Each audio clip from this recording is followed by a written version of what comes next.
U.S. election. Donald Trump woos black vote at Detroit church. Donald Trump has visited a black church in Detroit in an attempt to claw some of the minority vote away from Democratic rival Hillary Clinton. He told the congregation he fully understands that the African American community has suffered discrimination. Polls say Mr. Trump, who is lagging behind Mrs. Clinton, has low support among black and Hispanic voters. He was accompanied by Ben Carson, the former Republican presidential hopeful who grew up in the city. Mr. Trump arrived at the church to the sound of protests against him taking place outside. Inside, he gave a scripted one-on-one interview with the church's pastor, Bishop Wayne T. Jackson, which will be aired by Bishop Jackson's own Impact TV network next week. The firebrand presidential candidate then attended a service at the church before addressing the congregation with a prepared speech, during which he struck an unusually measured tone. "Nothing is more sad than when we sideline young black men with tremendous potential," he said. He said there were wrongs that need to be made right for the black community, and praised black churches, saying, "For centuries the African American church has been the conscience of our country."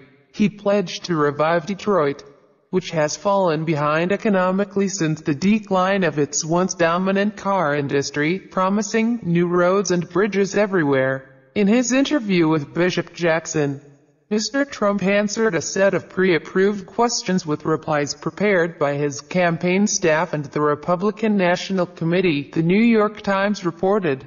The newspaper published a leaked copy of the 12 questions and answers, which covered police killings, racial tension, and accusations that Mr. Trump is racist.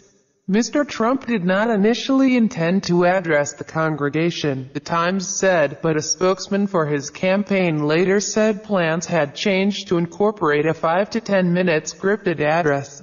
The controversial Republican candidate has attempted in recent weeks to appeal to both black and Hispanic voters, claiming he would create jobs in poor cities. On Friday, he met black religious and community leaders in Philadelphia and days earlier saw black and Latino Republicans in New York.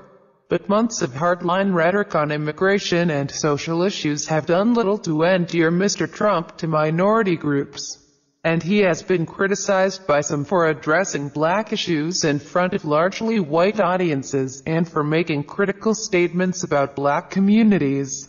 Mike Duggan, the mayor of Detroit, and Brenda Lawrence, Democratic representative, are expected to speak against Mr. Trump in the city on Saturday morning.